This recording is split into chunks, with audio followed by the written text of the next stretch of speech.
Guys, welcome to Peers Foundation. How are you? তো আজকে একটা খুবই গুরুত্বপূর্ণ টপিক নিয়ে আমরা ডিসকাস করতে যাচ্ছি। আর এই লেকচারটা শোনার পরে তোমার পুরো কনসেপশনটা একেবারে ট্রান্সপারেন্ট হয়ে যাবে, ভিভিড হয়ে যাবে। তো আশা করছি তোমরা তোমাদের কনসেপশন ট্রান্সপারেন্ট করতে চাও, ভিভিড করতে চাও। এই জন্য লেকচারটা শেষ পর্যন্ত অবশ্যই দেখবে। তো আজকে আমাদের যে টপিক হচ্ছে সেই টপিকটা হলো কি, যে atmosphere of barrenness and futility in the poem love song of J Alfred Prufrock. এই কবিতাটাতে আসলে কি ধরনের ব্যারেননেসের অ্যাটমসফিয়ার এবং ফিউটিলিটির অ্যাটমসফিয়ার তৈরি করেছেন। যথারীতি এই প্রশ্নটার জন্য তোমাদের জন্য আমি কিছু পয়েন্ট আবিষ্কার করেছি, so that you can very easily pick up the points and you can present yourself in the exam center in a different way.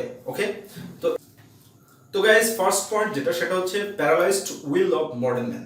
Paralysed will of modern man বলতে কি বুঝি আমরা? মানুষের আধুনিক মানুষের ইচ্ছা শক্তিটা কি হয়ে গিয়েছে? প্যারালাইজড হয়ে গিয়েছে, অসাড় হয়ে গিয়েছে। আচ্ছা, প্যারালাইজড বলতে তুমি কি বুঝো? দেখো, একটা ব্যক্তি যদি প্যারালাইজড হয়ে যায় শারীরিকভাবে, তার শরীর থাকে কিন্তু শরীরের অনুভূতিটা থাকে না। তো এখানে এই আলফ্রেড প্রুফকের এই প্যারালাইজড মেন্টালিটি দ্বারা, আর আলফ্রেড প্রুফক এই ক্যারেক্টারটা কিন্তু রিপ্রেজেন্টেটিভ ক্যারেক্টার। কিসের জন্য রিপ্রেজেন্টেটিভ ক্যারেক্টার আর সিম্বলিক ক্যারেক্টার?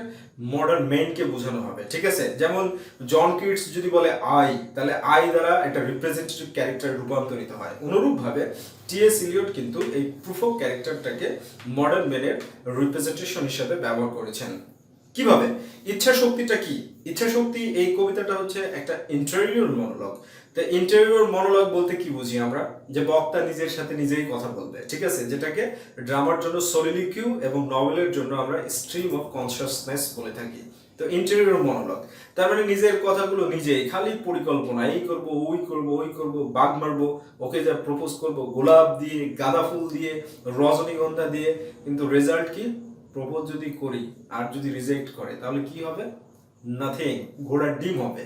এই যে এই চিন্তা চেতনাটাকে টিএস ইলিয়ট কিন্তু paralysed will of modern men বলেছে। যেমন তোমরা ওই স্টুডেন্ট লাইফে দেখো, এত সুন্দর জিন্দেগি কিন্তু যাপন করতে পারছো? কি হয়েছে? সবসময় কোনো না কোনো টেনশন, কোনো না কোনো ফ্রাস্ট্রেশন।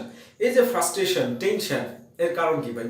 ইকোনমিক প্রবলেম আছে কিন্তু ইকোনমিক প্রেশার নাই যে কালকে সকালবেলা 10,000 টাকা কাউকে দিতে হবে। একটা বেটার ক্যারিয়ার গড়াই টার্গেট স্টুডেন্ট লাইফে, কিন্তু কি? Time waste. এই যে প্যারালাইজড উইল, ইচ্ছা আছে কিন্তু ইচ্ছাটার প্রকাশ নাই।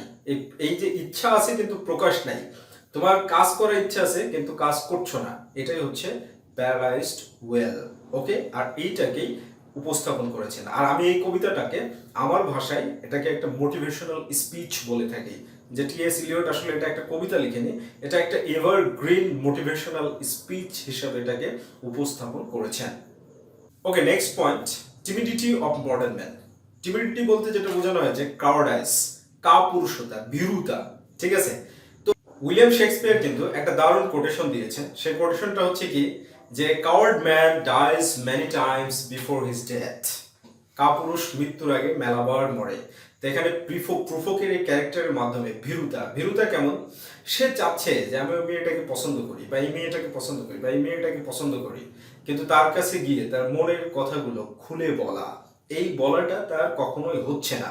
সে সেলফ প্রেস্টিজে ভুগছে, কখনো ভুগছে হচ্ছে কাপুরুষতায়, যে আমি যদি নিজেকে কি উপস্থাপন করি আর সে যদি আমাকে রিজেক্ট করে দেয় তাহলে বিষয়টা কি দাঁড়াবে? আসলে এখানে ঘুরে ফিরে কিন্তু একই কথা আসছে। কি জন্য আসছে জানো?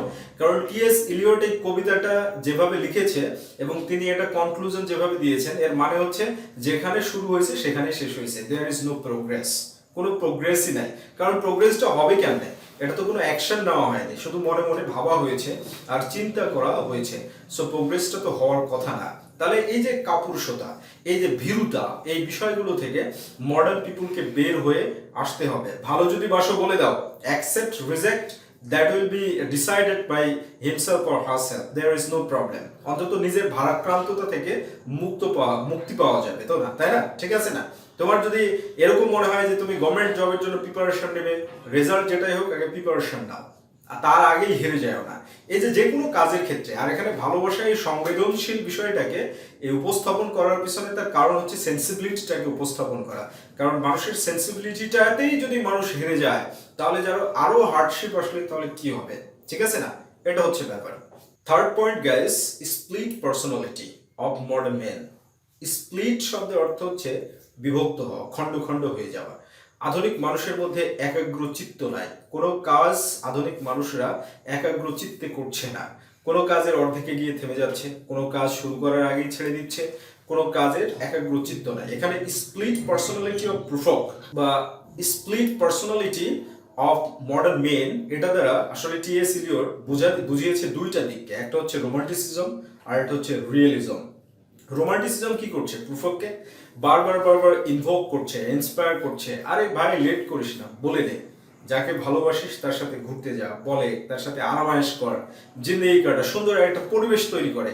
কিন্তু তার রিয়েলিজম কি বলছে? তার এক্সপেরিয়েন্স, যে বলে দিলে যদি ঠাস করে একটা চড় মেরে দেয়, যদি রিজেক্ট করে দেয়, যদি আমাকে আর কখনো আমার সঙ্গে সাক্ষাৎই না করে, তাহলে এই যে স্প্লিট পার্সোনালিটি, আসলে একাগ্র চিত্ত না হলে কখনোই কোনো কাজ করা সম্ভব হয় না। আর একাগ্র চিত্ততার প্রমাণটা টি.এস. ইলিয়টের লাইফে ব্যাপকভাবে আছে। এই পয়েন্টটার সাথে আমি টি.এস. ইলিয়টের একটা অটোবায়োগ্রাফিক্যাল এলিমেন্টের সন্ধান পাই। কেমন? যেমন টি.এস. ইলিয়ট তার বায়োগ্রাফিতে বলেছে যে আমি 4 ঘন্টা প্রতিদিন লেখার পরে আর কোনো কিছু লিখারই পাই না, অথচ এত কিছু লিখার আছে সে লিখার পায় না। কারণ কি? তার একাগ্র চিত্ততার ফলে তার ক্রিয়েটিভ পাওয়ার এত বেশি যে 4 ঘন্টা লিখলেই সে 40 ঘন্টার সমান বা তারও বেশি সময় ধরে লিখলে যে বিষয়টা আসবে সেটা কিন্তু আসে। তো প্রুফকের ক্যারেক্টারের মধ্যে যে স্প্লিট পার্সোনালিটি, এই পার্সোনালিটিটাই হচ্ছে মডার্ন মেনের মধ্যে। আমাদের মধ্যে কোনো ধরনের একাগ্র চিত্ত নাই। যেমন উদাহরণস্বরূপ একটা সাইকোলজিক্যাল কথা বলি। মনে করো আজকে তোমার পরীক্ষা, মডার্ন পোয়েট্রি 20th সেঞ্চুরি, তুমি টি.এস. ইলিয়টকে পড়ছো, তোমার মনের মধ্যে কনফিউশন আসবে যে আমি ডব্লিউ.বি. ইয়েটসকে কখন পড়বো, ওটা তো আমার পড়া হয়নি। আরে কি দরকার এইসব ভাবার, আগে এটা কমপ্লিট করো, একটা সাফিসিয়েন্ট টাইম নাও যে টি.এস. ইলিয়ট আমি 4 ঘন্টা পড়বো, এই কোর্সটাকে সাজাবো, তারপরে আমি ডব্লিউ.বি. ইয়েটসকে পড়বো। তাতে না, টি.এস. ইলিয়ট পড়ছি কিন্তু ডব্লিউ.বি. ইয়েটস নিয়ে টেনশন। এই যে এই বিষয়টা, এই স্প্লিট পার্সোনালিটি, আর এই স্প্লিট পার্সোনালিটিটা হচ্ছে একটা ডিলেমা, একটা হচ্ছে ব্যারেননেস মডার্ন পিপুলে, যার কারণে কি হচ্ছে সমাজ ব্যবস্থায় এর ব্যাপকভাবে একটা নেগেটিভ প্রভাব পড়ছে। Do you understand? ওকে, তো এই স্প্লিট পার্সোনালিটির কারণে এই রিয়েলিজমটা কি করছে? প্রুফককে তার গার্লফ্রেন্ডকে প্রস্তাব থেকে বিরত রাখছে, আর তার রোমান্টিসিজমটা তাকে ইন্সপায়ার করছে সে যেন তার গার্লফ্রেন্ডকে প্রপোজ করে। ঠিক আছে? এই কবিতাটা কিন্তু খুব ইন্টারেস্টিং একটা কবিতা, খুব সহজ কবিতা, বাট এই কবিতার যে পয়েন্টগুলো, এই পয়েন্টগুলো কিন্তু খুবই critical. So you have to discover something. আমি তোমাদেরকে ধরিয়ে দিচ্ছি, তোমরা নিজের সাম লাগিয়ে আরো বেশি ভালো করে লিখবে ইনশাআল্লাহ। তো গাইস, নেক্সট পয়েন্ট হচ্ছে futility of upper class society. Futility of upper class society, এটাকে ব্যারেডনেস বলেছেন টি.এস. ইলিয়ট। কারণ কি? আপার ক্লাস পিপুলের লাইফস্টাইল কি ছিল? আপার ক্লাস পিপুলের 20th সেঞ্চুরি পিপুলের লাইফস্টাইল হচ্ছে coffee shop, playing card, cigaretting, alcoholism, parties, such kind of life. There is no creativity, there is no productivity, there is no prolific sense. এই যে এই বিষয়টা, coffee শপে গিয়ে বসতে গল্প করছে, গসিপ করছে, বিভিন্ন ধরনের বিষয়ে টাইম ওয়েস্ট করছে। এই যে টাইম ওয়েস্ট যে টেন্ডেন্সি, আর প্রুফক কি করছে? মনে মনে ভাবছে যে আমি কফি শপে চলে গেছি, কিন্তু যাই কি, কোথায় ছিল? এখানেই আছে, বসে আছে। কি জন্য? কারণ কি? এটা হচ্ছে ইন্টেরিয়র মনোলগ। আর প্রুফক তার এক্সপেরিয়েন্স থেকে কি বলছে? I have measured my life with coffee spoons. এখানে কফি স্পুনস বলতে আমি অনেক অনেক কফি হাউসে গেছি, মেলা অভিজ্ঞতা অর্জন করেছি। যদি মহিলারা আমাকে যদি রিজেক্ট করে দেয়, আমি যাকে ভালোবাসি সে যদি আমাকে অ্যাকসেপ্ট না করে, তাহলে তো আমার জন্য পুরো সিস্টেমটাই কি হয়ে গেল? শ্যাটার্ড হয়ে গেল, বিগড়ে গেল। এই জন্য সে কিন্তু বলতে পারছে না। আর এই ব্যারেন সোসাইটি কি জন্য বলা হচ্ছে? কারণ টাইম ওয়েস্ট করছে, নভেলটি নাই, ক্রিয়েটিভিটি নাই, কোনো কাজ নেই, শুধু পার্টি ফুটি করে বেড়াচ্ছে।